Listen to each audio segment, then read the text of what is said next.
What is the single most important part of promoting and marketing a home? It's the price! Stay tuned to learn the top 10 do's and don'ts for pricing your home successfully. And be sure not to miss our bonus tip.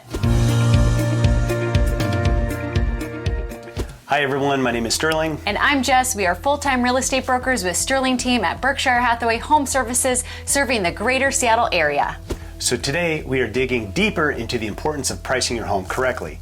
That's because regardless of how fancy the home looks and how nice the photos are, if the price is not in line with what a buyer is willing to pay for the home, it will not sell.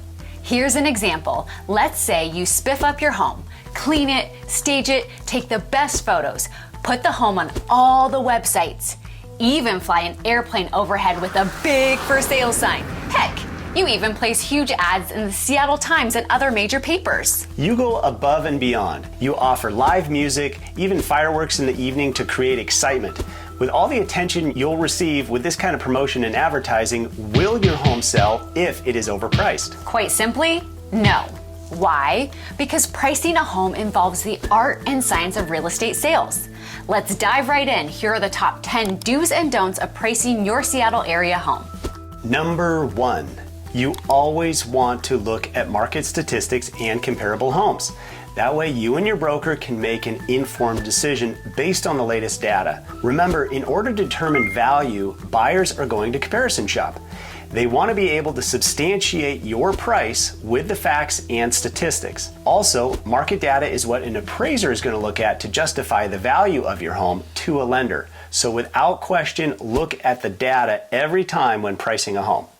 Number 2, don't rely on Zillow or automated valuations. Yes, these automated website valuations are interesting and fun, like a fortune cookie or a horoscope. And they do get a lot of attention, but they are often wrong. Just take a look on Zillow's own website, where they list their accuracy statistics. You can see that in Seattle, Zillow gets the pricing within 5% of the actual selling price only 44.5% of the time. In other words, they're not close to the selling price more than half the time. Not even close, bud. That's not very reliable. Here's an example. We listed a Seattle area home for $849,950 because we were confident at that price the seller would likely receive multiple offers.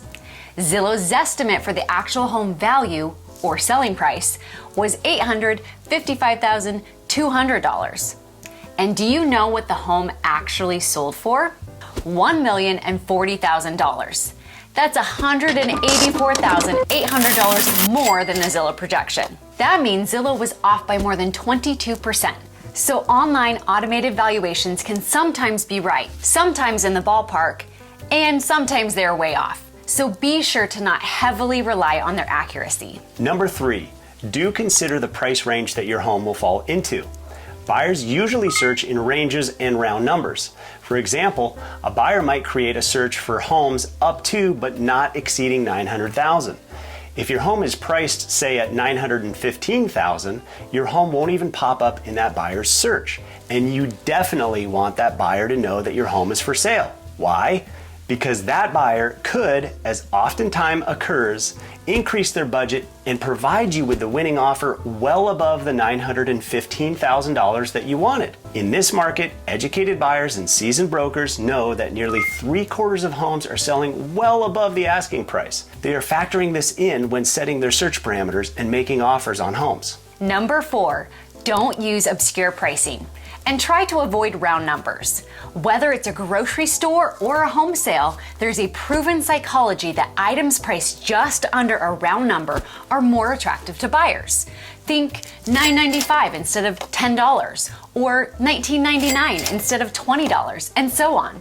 For whatever reason, a list price at $899,950 seems more approachable than if it were priced at only $50 more, at an even $900,000. Also, pricing a home at a random and obscure number like $923,694 is distracting to buyers, so be sure to stay away from that.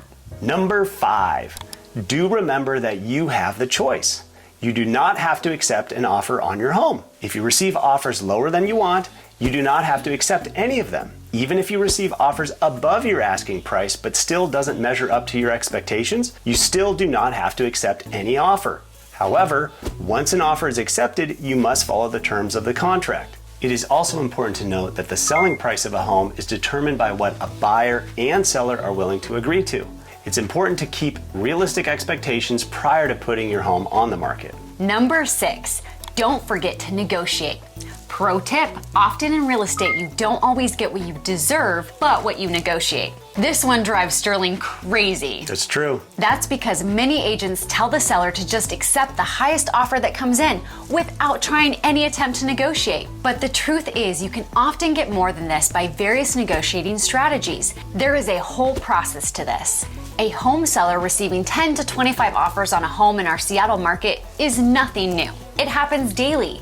So let's give you an example of a recent client, Sylvia. She received 14 offers on her home. The offers ranged in price from $1.2 million to $1.4 million. That's quite the range. Unfortunately, many agents and home sellers would simply accept the offer for $1.4 million. But it doesn't stop there. Through further negotiating with the top 3 offers, Sylvia's listing agents got her an additional $110,000 for her home. That's right, a ton of money. Obviously, this doesn't always happen. Yet it happens more than you would think in this frenzied seller's market. So this point bears repeating. There is a price range that most buyers are willing to pay for a home, and often some buyers will increase their offer if you negotiate. So don't forget to negotiate. Number 7. Do recognize that a home's price and value are fluid. The market, and therefore your home's value, is dynamic. It's always changing based on several factors: news, interest rates, market activity, neighborhood competition, economic factors, buyer sentiment. They all play into this. Luckily, for Seattle area homeowners, the market has been going up these past several years. Just be sure to revisit the price if your home is not selling. Even with the best research, sometimes you'll come to the conclusion that you've listed too high. Not to worry, you can make a necessary price adjustment. Number 8, don't price your home emotionally. It can be easy to get carried away and price your home based on how much you love it. However, emotions can run wild. It's hard to put aside your emotional attachment to your home, but when selling your home, it's a must. Your house's market debut is your first chance to attract a buyer, and it's important to get the pricing right. The prime time for a home generating the most interest is within the first 2 weeks of listing it. If your home is overpriced, you run the risk of buyers not seeing the listing and it becoming old news. If a home sits on the market for more than several weeks, buyers start to question what is wrong with it. Number 9. Do make any price adjustments count. If the market is not responding to your price, such as you're not getting showings or the showings you do get don't generate enough interest or receive the offers that you're looking for, it may be time to consider adjusting the price. If this is the case, you want to make sure that the price adjustment does make an impact. For instance, if your home is listed at $950,000 and you want to refresh the price to make it more attractive to buyers, and you only drop it by a few thousand, that's not going to cut it. That won't be significant enough to generate new or renewed interest. So make sure you and your agent have a conversation about what price adjustment is best to increase the interest from the buyers. Number 10, don't overvalue your home's upgrades. Spending $80,000 to renovate your kitchen will add $80,000 to your home selling price, right? Not always. While some renovations may increase your home's value, it's unlikely you'll always get back the full dollar amount that you put in.